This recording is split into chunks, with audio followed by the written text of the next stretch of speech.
എല്ലാവർക്കും ബിന്ദുസ് വ്ലോഗിലേക്ക് സ്വാഗതം. ഇന്നത്തെ എൻ്റെ റെസിപ്പി ഉള്ളിത്തീയൽ.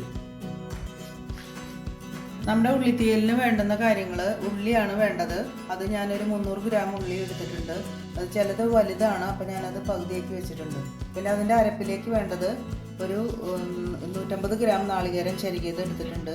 5-6 വറ്റൽമുളക്, 2 ടീസ്പൂൺ മല്ലിപ്പൊടി, ഒരു 1/4 ടീസ്പൂൺ കുരുമുളക് പൊടി. ഇതാണ് നമ്മുടെ അരപ്പിലേക്കായിട്ട് വേണ്ടത്. നമുക്കിനി ഇത് പാൻ അടുപ്പത്ത് വെച്ചിട്ടുണ്ട്. നമുക്ക് അതിലേക്ക് വെളിച്ചെണ്ണ ഒഴിച്ച് നമുക്ക് നാളികേരം വറുക്കാൻ വയ്ക്കാം.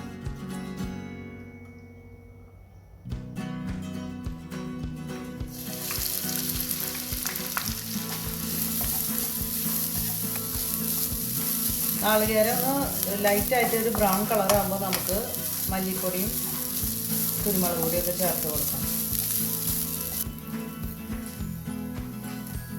നമ്മളിതിലേക്ക് വറ്റൽമുളക് ഇട്ട് കൊടുക്കുകയാണ്.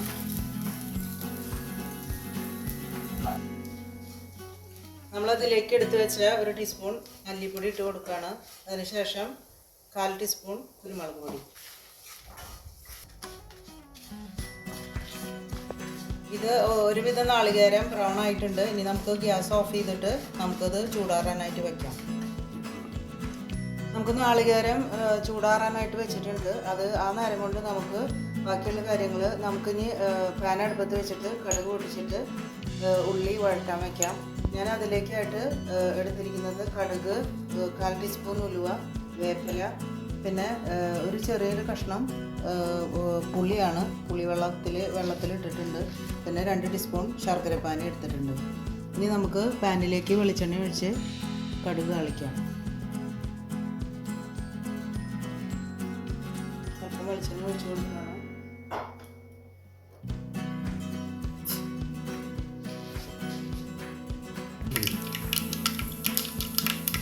നമ്മളതിലേക്ക് കടുക് പൊട്ടിയതിന് ശേഷം ഉലുവ ഇട്ട് കൊടുക്കുകയാണ്.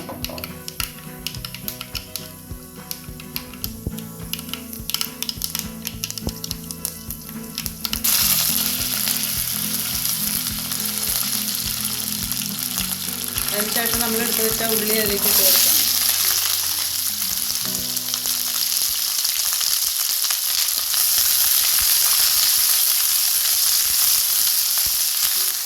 അതിലേക്ക് ഞാൻ 1/4 ടീസ്പൂൺ മഞ്ഞൾപ്പൊടി ഇട്ട് കൊടുക്കുന്നുണ്ട്.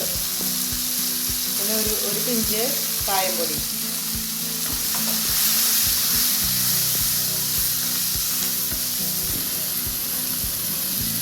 നമ്മളതിലേക്ക് ഞാൻ എടുത്ത് വെച്ച ഒരു 4 ടീസ്പൂൺ പുളിവെള്ളം ഇട്ട് കൊടുക്കുകയാണ്. അതിനുശേഷം നമ്മൾ എടുത്ത് വെച്ച ശർക്കരപ്പാനി 2 ടീസ്പൂൺ ഒഴിച്ച് കൊടുക്കുകയാണ്. ഇനി നമുക്കിത് അടച്ച് വെച്ച് 5 മിനിറ്റ് നേരം വേവിക്കാം. നമുക്കത് മൂടി വെച്ച് വേവിക്കാം.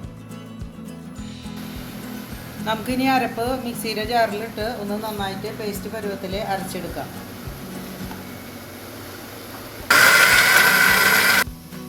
അപ്പം നമ്മൾ അരപ്പ് 1/2 ഗ്ലാസ് വെള്ളത്തിൽ അരച്ച് നല്ല ഫൈൻ പേസ്റ്റായിട്ട് എടുത്തിട്ടുണ്ട്. ഇനി നമുക്ക് ഇത് നമ്മളുടെ ഉള്ളിയിലേക്ക് ഇട്ട് കൊടുക്കാം. ഇപ്പോൾ നന്നായിട്ട് വെന്തിട്ടുണ്ട്. നമുക്കതിലേക്ക് അരപ്പിട്ട് കൊടുക്കാം.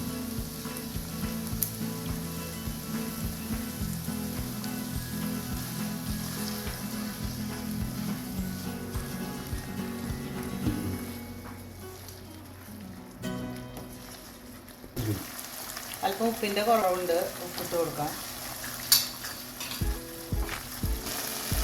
അപ്പം നമ്മുടെ ഉള്ളിത്തീയൽ ഏകദേശം ശരിയായിക്കൊണ്ടിരിക്കുകയാണ്. നമ്മുടെ വെളിച്ചെണ്ണയൊക്കെ മുകളിലേക്ക് തെളിഞ്ഞ് വന്നിട്ടുണ്ട്. നമുക്കിനി ഗ്യാസ് ഓഫ് ചെയ്യാം. അപ്പം നമ്മുടെ സ്വാദിഷ്ടമായ ഉള്ളിത്തീയൽ ഇവിടെ റെഡി ആയിട്ടുണ്ട്.